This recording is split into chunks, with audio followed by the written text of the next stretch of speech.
Hi everyone, welcome to a video version of SHOPTALK. I'm going to show you how to resize your pictures. This is necessary when you enter shows and competitions.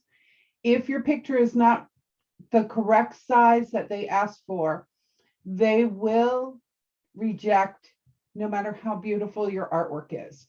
They ask for it a certain way, they want it a certain way. So it's just one of those things you have to comply with. So a lot of people do not know how to do that. So I'm going to share my screen and go through the process. So I'm going to share my messy desk. Who knows what will come up here? Yeah, my Zoom, my Facebook, blah, blah, blah. Okay. There are these online image places where you can do this. You don't have to own fancy software. You just go to, here's one, it's called resizingimage.net. This is one I do a lot. It's called pickresize.com. I just Google resize my picture and these all come up. And this one is very, very easy. Now I'm going to show you in my picture file, whether you take photos, and that's a whole other subject. I have another shop talk on that will be coming out soon. Whether you take your own pictures or with some of the smaller pieces, I put them in my scanner. I have a very good Epson printer scanner. But when you scan them, you want to scan a nice large file. So you see this, this teapot is coming up as almost 8 megabytes. This tiger is 13. I think I'll use him. The teapot is 10. I think I have something even bigger over here. Yes, this little Sheltie Collie mix is 69.4 megabytes. I had done it as a commission, so I think I wanted a nice, real big size picture. Let's just go ahead and use the tiger. It's 13, and a lot of these entries, they'll say, no more than 2 or 3 megabytes. By the way, 2 or 3 megabytes is 2 or 3,000 kilobytes. So when you do this picture, I just changed that to some dark mode. I'm so silly, but anyway, I'm going to drag and drop a picture or click on here for pictures. Click on here and then go to my picture file. Choose my tiger, click open down in the bottom right and wait for it to come up. Some of these allow you to do some other cropping and changing. But let's just say they want it at, okay, so you can crop, if I wanted to crop off this edge, I could do the crop selection and then I don't want that. So I'm going to go back. You can do little minimal kinds of things, not like what you would do in Photoshop or something else. Okay. I'm going to click on something from my computer, click open, and then I'm going to edit the picture. Don't feel silly when you do these things too.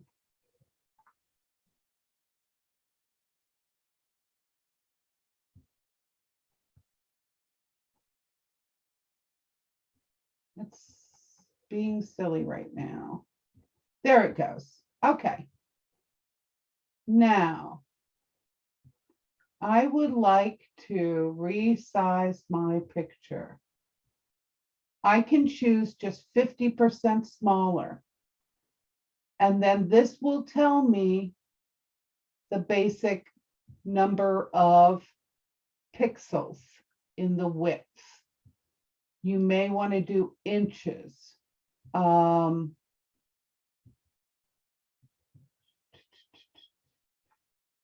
So on this one, I can choose 50% smaller, 25% smaller. And then it tells me the pixels. Now this is probably 300 pixels per inch. And then down here, I can say the maximum size I want is, and it's in kilobytes, so I'm going to say 2000. That's the maximum size. So I'm going to say 3000 because a lot of times it comes out smaller. I'm done. Resize my picture.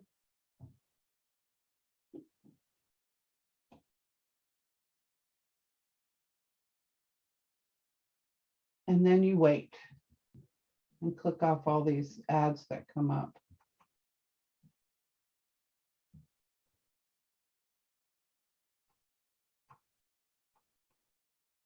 All right. I do download and save. I don't do the viewing and all of that. So I'm going to download this. It went to my download file.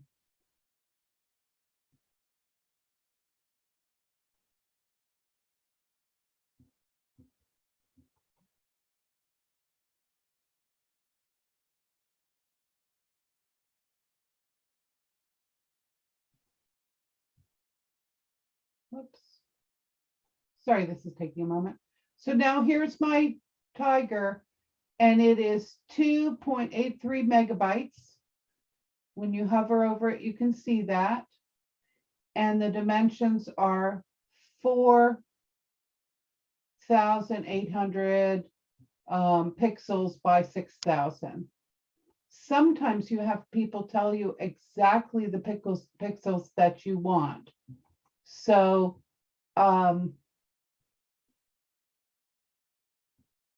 and it'll be automatically deleted. Continuing editing where I left off. So I'm going to resume editing. Sometimes they'll tell you exactly how many pixels you can have across. So that's a little harder in this one. I would just use this one for just getting the general. I need it to be 2 megabytes or 3 megabytes or something like that. The online image resizer, let me get rid of this because I feel like my computer's working. It gives me a little bit more about resizing my image. So I'm going to choose the original picture. Remember, always save the second one as something else or make a copy of your picture. Here I am in pictures. I can highlight it, do Control C, and then Control V. And this one says copy. So when I get a picture, I'm using the copy. I've uploaded the image. It's going to come up. Tiger Louie is coming up.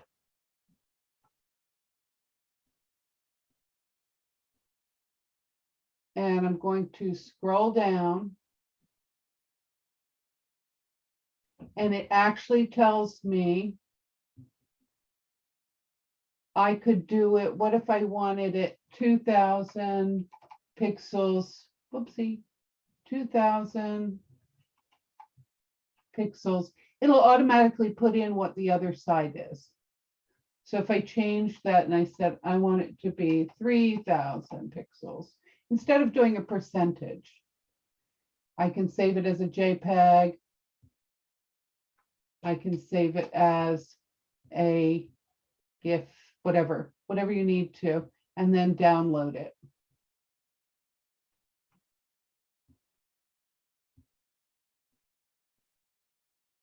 Okay.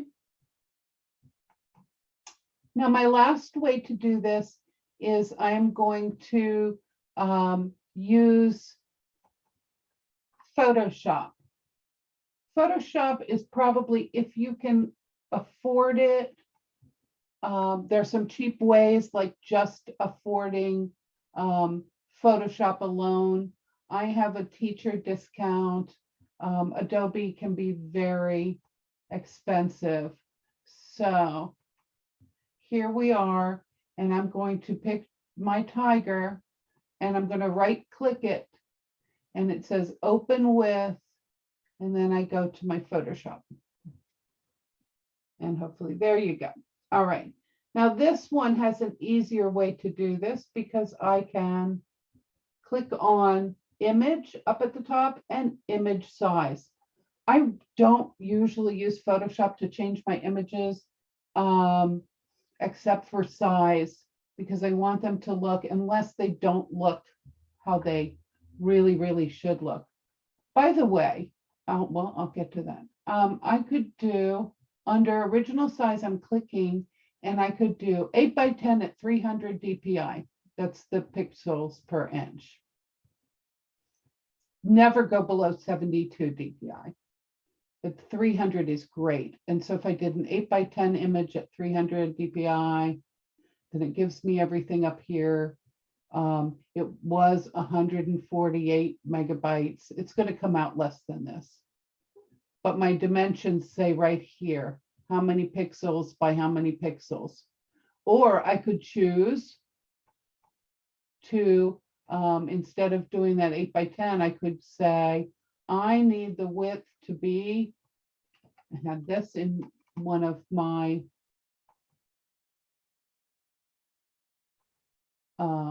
thing, that the width had to be less than 1800. So I want to do pixels, and I'm going to go 1800 pixels. It'll automatically do what the height is going to be. And there you go. It'll automatically give you everything else and whatever the size will be. I'm going to click OK on that just to make it go away. It'll get smaller, but I can go to view and fit it on screen so I can really see it. I did want to tell you one other thing. Once in a while in colored pencil, the paper that does here and there show through reflects off the camera a little bit. And we want that to be a little less noisy. So we go to filter up at the top, and then it's actually noise. And we go to dust and scratches. A radius of 2 or 3 is usually good. And it just slightly blurs it. And I can say, okay. And then sometimes these little speckle areas now are a little less jarring. They're there, but when I look at the real picture, I don't see them as much as what the camera picks up. It's the camera reflection or the scan reflection. So that's a little thing you can do. Then you want to, after you're all done, do a save as. Save on your computer. I never save anything to the cloud. Save on your computer. I'm going to save this as copy. And I always do, get rid of all these numbers. And I put PS in there. So I know this is the one I sent through Photoshop. And then click save. And let's see what that came out to be. Whoopsie, sorry. Okay. So now in my picture file is my other Tiger Louis PS, and he is down again to the 2.83, just under 3 megabytes size. I use this more for when I want pixels. You got to think, like, if you have 300 pixels, you don't want to make it 300 pixels wide. You want to go 300 pixels per inch. So if your image is going to be seen on the screen, you know, usually for social media at a sort of 5:7 ratio, then I want to see what's 5 times 300. So I want 1500 at least across. So that will be, that's the inches people see it at. Okay, hope that's not too confusing. What I want you to know is it's free and easy. If you don't have Photoshop, you can go to the pick resize. You can do all these things. If you do have Photoshop, it's just image size, and then play around in here and then save it. The filter was filter noise, and then dust and scratches. Oopsie, sorry, let me cancel that. So filter noise dust and scratches. Despeckle blurs it too much. Dust and scratches, as though there was a little scratch on here you don't want anybody to see. And then radius is 2 or 3 pixels, and that's all you do. If for some reason your image was photographed in bad light, you can do image adjustments and do a little bit of contrast. Give it a little more contrast. Make sure that you are making your picture look like the original. I don't want to do it so much like you're seeing here that now it doesn't look like my picture, because that is another thing. When you enter that photo in the contest and you're all juried in and you get there and your picture doesn't look like the image, again, they can reject you for that. So, and the other places you go for the easy ones are just the pick resize, what I showed you before. Just Google resize my picture and they'll all come up, but I use that pick resizer one. And thank you very much. Photographs we talked about with Deborah Halprin, and we hope to have that video available soon. And I'll see you for more Shop Talk soon. Thank you very much. Keep making